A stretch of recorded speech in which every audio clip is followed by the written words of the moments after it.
राजा के यहाँ बुद्ध का जन्म हुआ। पिता ने ज्योतिषियों को बुलाकर भविष्य पूछा। उन्होंने कहा, या तो यह सम्राट होगा और या तो यह साधु होगा। एक तरह से देखा जाए तो सच्चा सम्राट भीतर से साधु ही होता है।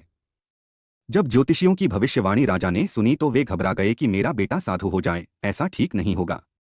राजा ने पूछा, कोई उपाय बताए, क्योंकि मैं चाहता हूं कि राजा का पुत्र राजा ही बने। ज्योतिषियों ने कहा कि इसका लालन पालन व पूरा जीवन बड़ी सावधानी में बिताना होगा। अर्थात आपका पुत्र सिद्धार्थ कभी किसी बूढ़े व्यक्ति को न देखे, कभी किसी बीमार व्यक्ति को न देखे और कभी किसी मरे हुए व्यक्ति को न देखे। जब तक ऐसा होगा तब तक वे राजा ही बने रहेंगे, अगर ऐसा नहीं हुआ तो वे साधु बन जाएंगे। राजा शुद्धोधन ने अपने पुत्र सिद्धार्थ के लिए बढ़िया सिद्धियां, बड़े बड़े महल, अच्छे से अच्छा भोजन, दास दासियां और खाने पीने के सामान आदि वस्तुओं के ढेर लगा दिए। पिता ने पुत्र को सुख सुविधाओं में इतना उलझा दिया कि उसे बाहर का संसार याद ही नहीं आया।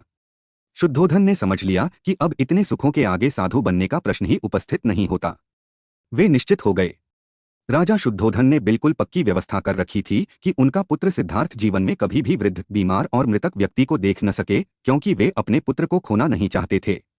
सिद्धार्थ का जीवन ऐश्वर्य और सुख सुविधाओं में बीत रहा था।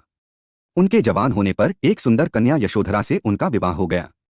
विवाह हो जाने पर शुद्धोधन की आधी चिंता मिट गई। अब तो शादी हो गई, अब कहाँ जाएगा? अब तो मेरा पुत्र बंधन में बंध गया है, अब उसके कहीं जाने का सवाल ही नहीं उठता। 1 वर्ष बाद बेटे का भी जन्म हो गया। उसका नाम राहुल रखा गया। अब राजा शुद्धोधन को बिल्कुल पक्का विश्वास हो गया कि अब यह कहीं नहीं जा सकता।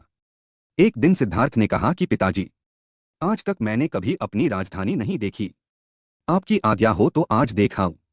राजा ने कहा, हाँ हाँ अवश्य जाओ, अपना शहर देखकर आओ। एक सारथी को भी साथ में भेजा गया कि जाओ राजकुमार को राजधानी घुमा फिरा कर लाओ।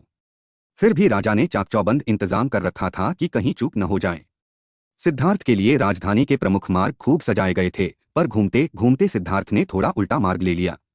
वे उस मार्ग से गुजरने लगे जहां पर तैयारी नहीं थी, और आज उनको बहुत आश्चर्य हुआ जब पहली बार उन्होंने एक बूढ़े आदमी को देखा। कमर झुकी हुई, पूरी चमड़ी में झुर्रियां पड़ी थीं। वह परेशानी और दुहक से बेहाल था। उसकी चाल बहुत धीमी थी।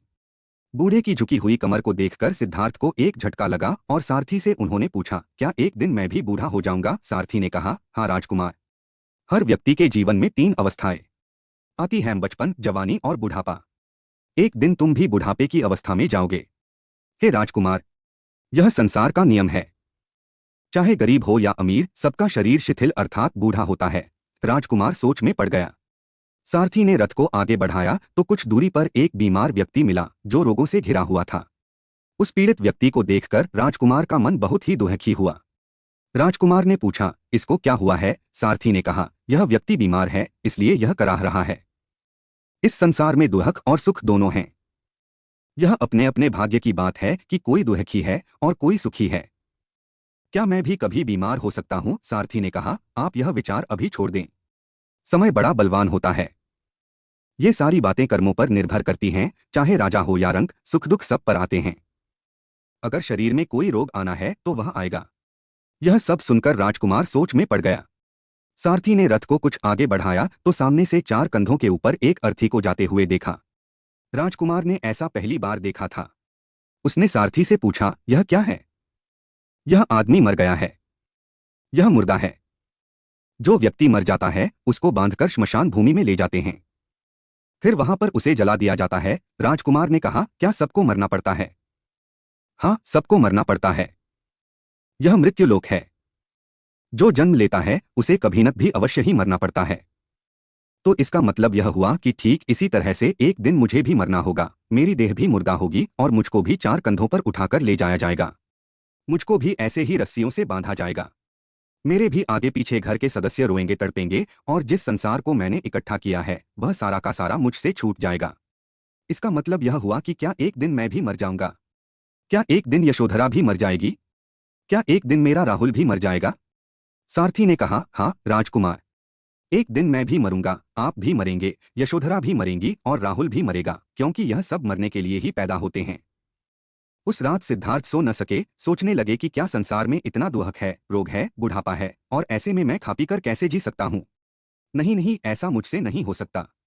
मुझे खोजना होगा उस तत्व को जो दुहक, पीड़ा और शोक से रहित हो, जो भय, भ्रम और भूल से परे हो, जो अनंत आनंद से भरा हो, जिसे पाकर फिर और कुछ पाने की इच्छा न हो। सिद्धार्थ वैराग्य के शिखर तक पहुंच चुके थे। बस उसी रात को उन्होंने घर छोड़ दिया। सारथी से कहा कि नगर की सीमा से दूर ले चलो। नगर के बाहर पहुंचकर सारथी को लौटा दिया। फिर कई दिनों तक वन में चलते गए। एक घने पीपल के वृक्ष के नीचे आसन लगाकर ध्यान में लीन हो गए।